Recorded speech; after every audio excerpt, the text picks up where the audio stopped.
Olá a todos. Hoje nós vamos falar sobre as medidas de curtose, né? Então ele vem logo na sequência do assunto anterior que vocês viram, que são as separatrizes, né? Porque nas técnicas para a determinação dessa curtose você acaba utilizando, né, conhecimentos que você viu no vídeo anterior, né, um vídeo de separatrizes. Olá pessoal, olá professor.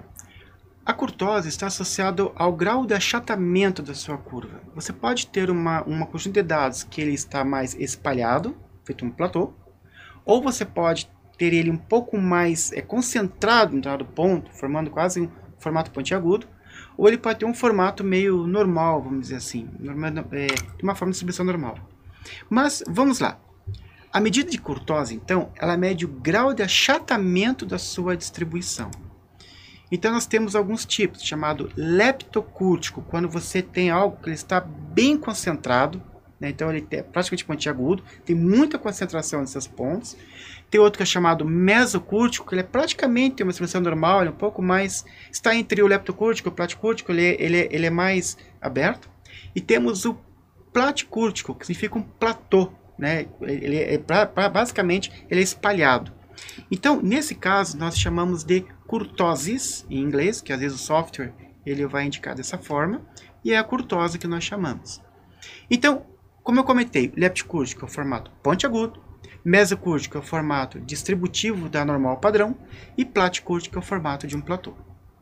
A ideia que nós vimos lá nas separatrizes, né, que comentamos sobre os quartis, cis, percentis, é que na forma empírica a curtose ela pode ser definida como sendo a razão entre o intervalo semi-interquartílico, lembra do box plot, do quartil, e a razão disso com a diferença entre o percentil 90 e o percentil 10.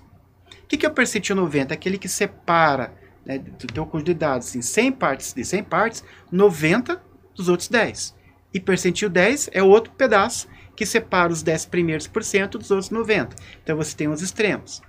Mas acontece que quando você calcula a curtose para a distribuição normal, seu valor é 3. Então, existe o formato da curtose no formato do padrão da normal, em qual ele diminui o valor 3, justamente para deixar em número 0. O pós disso daqui é que ele é de fácil interpretação e uso. Só que o contra é que ele é um método empírico. Existem métodos momentos que são mais sofisticados e que dão valores com maior acurácia nesse sentido. Mas aqui para entender qual que é a ideia da curtose. Por isso que é o formato empírico. Então, uma coisa que nós temos aqui importante é que essa forma empírica é o que então? Como eu comentei, é a razão entre o intervalo semi-interquartílico e a diferença entre os percentis 90 e 10, diminuindo 3 quando está associado à distribuição normal. E no cálculo que eu comentei com vocês, um pouquinho mais avançado lá na frente, lá em inferência e probabilidade, é utilizado a razão de momentos centrais e calcula-se a curtose da mesma forma. Aqui já não é um cálculo empírico, já é um cálculo matemático, tá? Mas a ideia é a mesma, né? E ela é um pouquinho mais acurada. Os valores são muito diferentes? Não muito.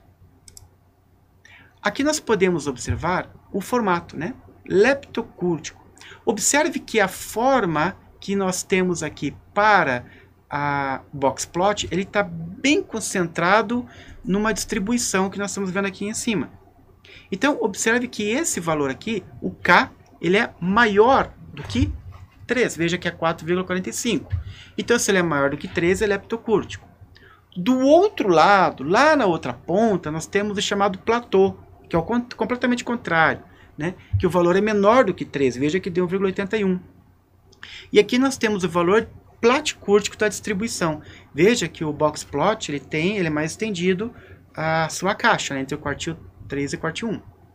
O que está intermediário, que tem o formato de uma distribuição normal, olha ela aqui, olha, é a mesocúrtica, que quando ele é próximo de 3, ou igual a 3, ou próximo de 3, é chamado mesocúrtico. Então aqui nós temos as formas de achatamento da distribuição. Leptocúrtico, caso pontiagudo, mesocúrtico, associado a uma distribuição normal, e platicúrtico, formato de um platô. Então, eu vou voltar um pouquinho, professor, em relação a esse exemplo que o professor trouxe, vocês verão nos próximos vídeos, né, é a construção do histograma. O histograma é a representação lá do conjunto de dados de vocês, né? Então, em muitas situações, os dados eles vão se adaptar aqui à parte, né, ali representada pela letra A do leptocúrtico, né, ou do B mesocúrtico ou platicúrtico. E isso vai indicar, né, aquela heterogeneidade dos dados. Então, se os dados estão mais concentrados, eles estão mais homogêneos, né, mais afastados, né, mais heterogêneos, como vocês puderam ver aí. Então, ele traz essa informação, né, em relação lá àqueles dados que você, né, coletou. Então, esta é uma informação complementar, também muito importante para descrever os seus dados. Então, tudo isso daqui vem validando ali o seu histograma, né, que você vai entender como que ele vai ser construído aí nos próximos vídeos, tá bom? Então, prestem atenção nesses 3 nomes, né, que vocês vão encontrar eles, né, em muitos trabalhos publicados, né, e você já vai saber como que estava essa heterogeneidade, né, ou a homogeneidade dos dados. Seria isso da minha parte. Ok, professor. Então, até o próximo vídeo. Vejo vocês nas próximas aulas. Até os próximos vídeos e obrigado.